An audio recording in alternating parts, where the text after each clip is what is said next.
For me, Assassin's Creed is essentially a long, epic story of a guy in the prison going in a machine called the Animus, and he's going to relive the life of his ancestors.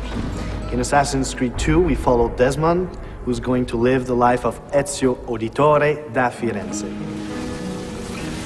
The meaning of Ezio's name, in following with the tradition established by the first Assassin's Creed, is that Ezio means eagle. Eagle, or the flying one. Its origins come from Greece. He's a young noble from Florence at the beginning of the game. He's studying to follow in his father's footsteps. His father, as far as we know, is a banker. As a rich boy in Florence, he doesn't really see the hardships of the peasants and other poor people. And it doesn't really affect him either. He's more of a carefree guy. He does what he has to do. He's got lots of money. He's got lots of friends. And in regards to the women, he's very charming. He always says the right thing, the right thing to surprise them, to stand out of the crowd, and that's why they have a really hard time resisting to his charms. Ezio is a typical Italian nobleman in many ways. He's a fiery, violent, proud personality. He's terribly proud of his family. He deals with noble people and with peasants in a very polite and courteous way, even if he's about to stick a hidden blade in your skull, right?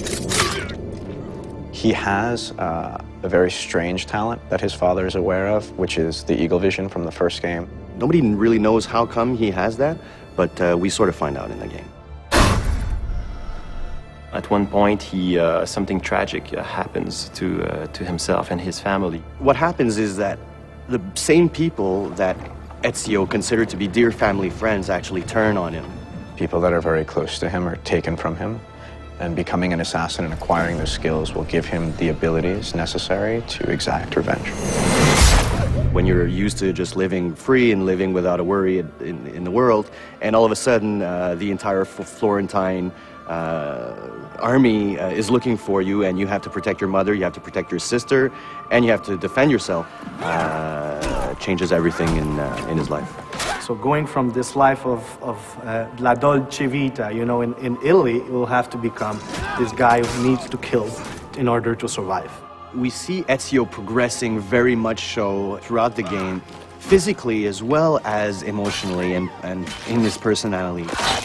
As a player, you will go just like the main character, in the same, you'll be at first just like you and I, and then will become this badass main character. Before, he just wants vengeance, but later on, he wants justice.